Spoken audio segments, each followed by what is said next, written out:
नमस्कार दोस्तों, आप सभी को मैं मेरे श्री सत्य गाथा चैनल पर स्वागत करता हूँ। ओडिशा की भविष्यवाणी ग्रंथ से मैंने आप सभी को बताया है कि एक दिव्य महापुरुष आएंगे जो कि स्वयं श्री जगन्नाथ महाप्रभु के अंश अवतार होंगे। उन्हीं के शरीर पर ही स्वयं भगवान अपने ब्रह्म ज्योति को सुसंस्थापित करके ब्रह्म देह सृष्टि करेंगे। वही ब्रह्म देह पर अपना ब्रह्मांड को स्थापन करके अपने पूर्ण शक्ति कला सब कुछ वहीं पर सुसज्जित करके रखेंगे। उसके बाद ही स्वयं पदार्पण करेंगे वो नर देह पर, और वही देह को धारण करते हुए स्वयं नरदेही होंगे। ऐसे वो महावतरण करेंगे। तो वो प्रकृत में कहाँ से आएंगे, कैसे आएंगे, ये सभी के बारे में संत अच्युतानंद दास जी ने अपने अनादि संगीता पुस्तक पर सुंदर सा पंक्ति लिखे हैं। आइए सुनते हैं। भकत हिते भावग्राही महाशून्य उदय हुई।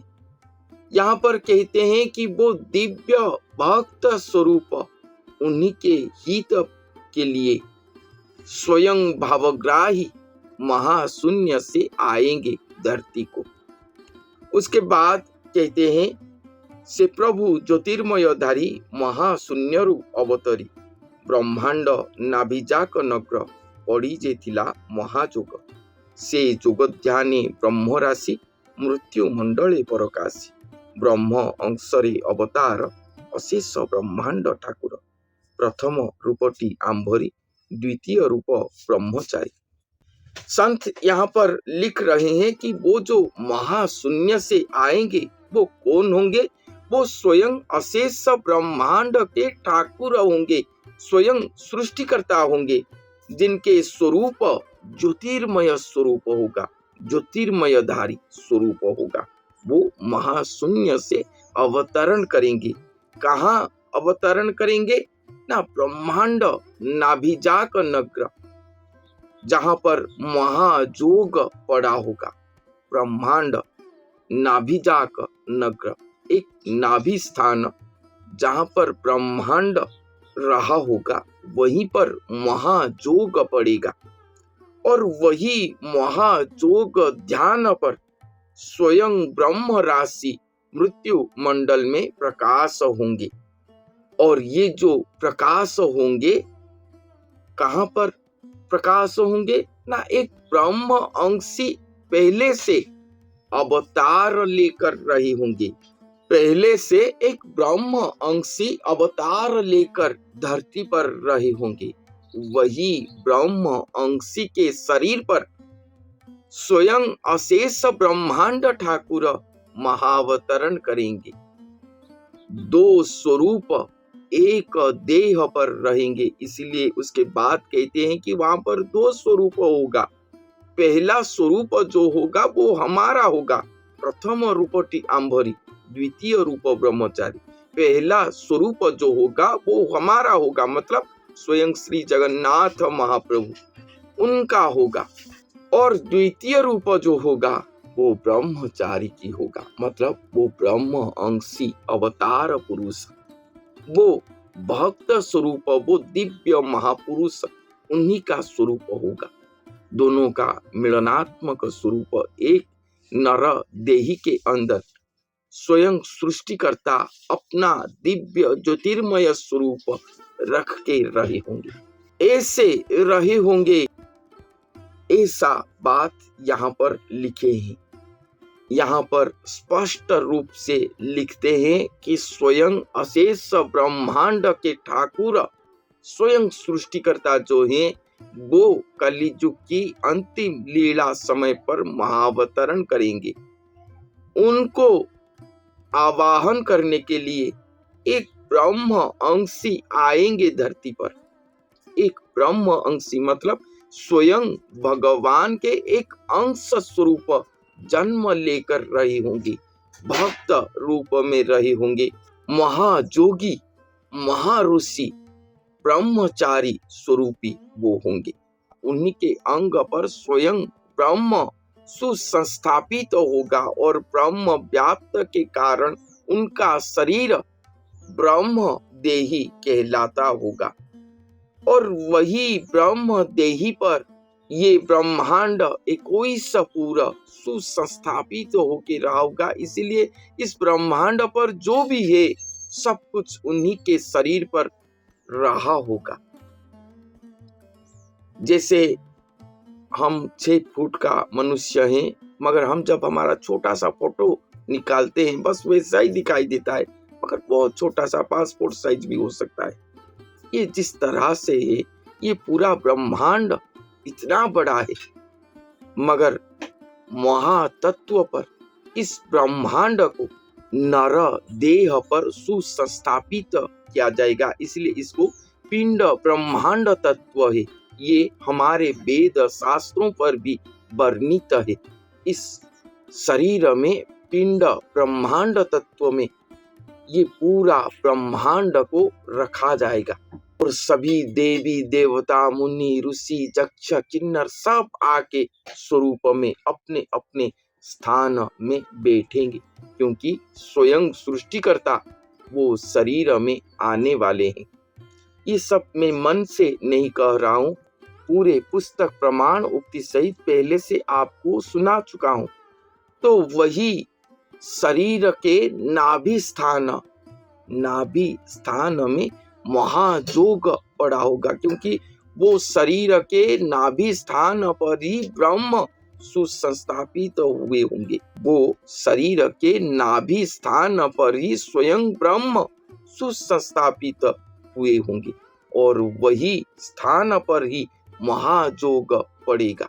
इसीलिए एक पंक्ति शून्य पोथी भविष्य मालिका पर लिखा गया है कि ब्रह्म सुनील जोगे बसी जोगो साधंती ब्रह्म ऋषि।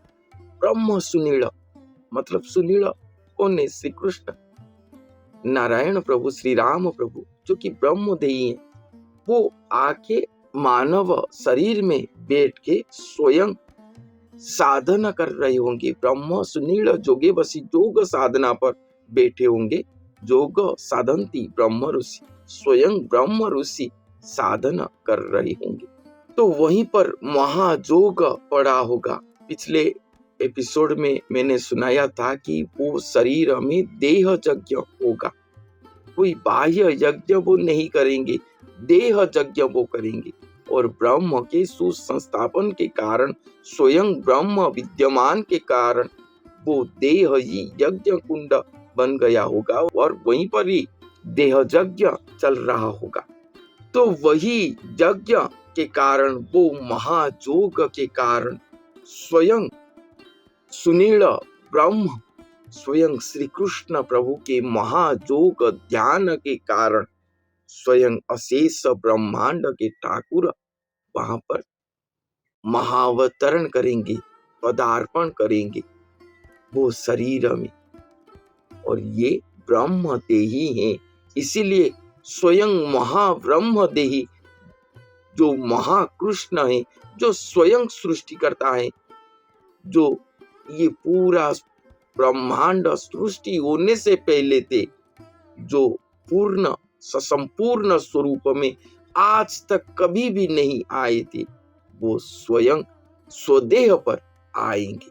उनका स्वरूप ज्योतिर्मय स्वरूप होगा और वही ब्रह्म देह पर आकर विराजमान करेंगे। इसीलिए लिखा गया है, ये कलिजुग का रहस्य श्रीवत्स मध्य समाहित। ये कलिजुग का जो रहस्य है, महावतरण का रहस्य है, वो श्रीवत्स के मध्य समाहित होकर रहा होगा। श्रीवत्स वही नर विशेष, स्वयं भगवान के अंश अवशेष, जो कि स्वयं सृष्टिकर्ता श्री जगन्नाथ महाप्रभु के पुत्र समान श्रीवत्स, इसीलिए उनको कहा गया है। उन्हीं के शरीर पर ही समाहित होकर रहा होगा, जो किसी को दिखाई नहीं देता होगा। जब ये लीला प्रकट होगा उन्मोचन होगा जगत सम्मुख में, तब जो ज्योतिर्मय देही हैं वो नर विशेष के शरीर के अंदर वो दृश्य होंगे। ये ब्रह्म देही हैं, इसीलिए ये संभव हो पाएगा। वो नर विशेष जो कि ब्रह्मचारी स्वरूप है, स्वयं महापुरुष हैं, वो छुप जाएंगे। उनके देह के ऊपर स्वयं सृष्टिकर्ता श्री जगन्नाथ महाप्रभु के ज्योतिर्मय स्वरूप दृश्य होगा। वही प्रकट लीला है, वही स्वरूप को देखकर ये प्रकृति प्रकृतिस्थ होगा। ये कड़ी अची में ध्वंस हो जाएगा। भक्त जना जो कि कड़ी प्रवृत्ति में आवृत होकर उनका भक्ति प्रदर्शन नहीं हो पा रहा, उनके अंदर से विकसित नहीं हो रहा, उनके ये बंधन टूट जाएगा। सभी के अंदर भक्ति अपने आप ही परिष्कृत होके परिस्फुट होगा।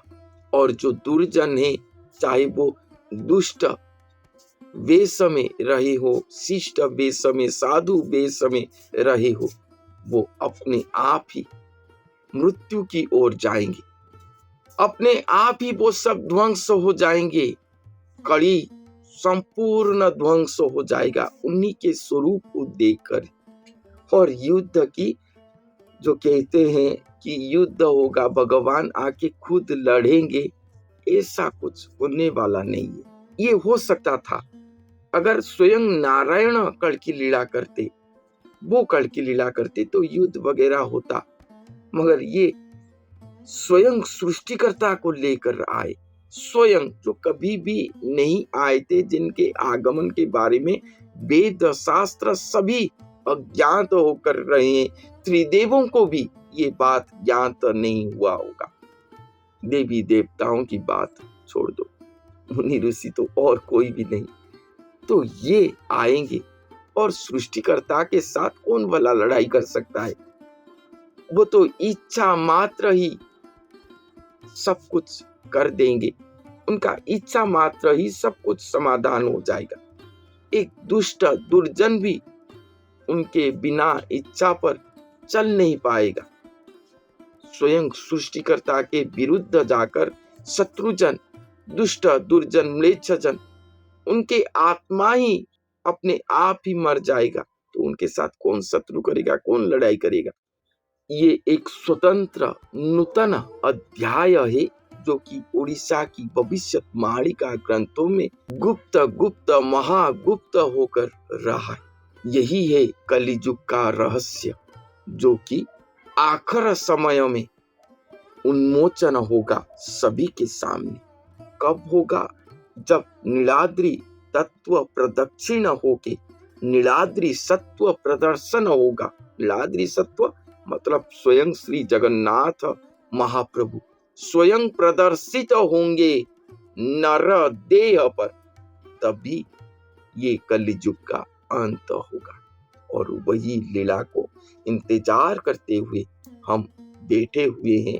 बहुत मुनि ऋषि भी बैठे हुए हैं अपने अपने स्थान में, जो कि समाज के सामने, लोक चक्षु के सामने नहीं आ रहे। और जो डुप्लीकेट्स है वो तो कहते ही रहेंगे कि हमें ऐसा चलता रहेगा। और मेरे बात को सुनकर जो विश्वास नहीं कर पा रही कि ऐसे लीला होगा, कहीं पर सुने नहीं है, वो मुझे भी नहीं छोड़ते, मुझे भी कह देते हैं कि तुम ही वो महापुरुष, तुम्हारे शरीर में स्वयं सृष्टिकर्ता आएंगे, भगवान, तुम्हारे भगवान आएंगे, ऐसे मैसेज करते हैं, कहते हैं। मैं कौन हूँ, क्या हूँ, कितने का हूँ, ये मुझे पता है।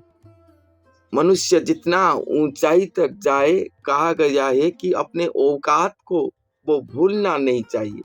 मैं जानता हूँ, मैं तो कोई ऊपर ऊंचाई तक नहीं गया, फिर भी मैं अपना औकात क्या है मैं जानता हूँ।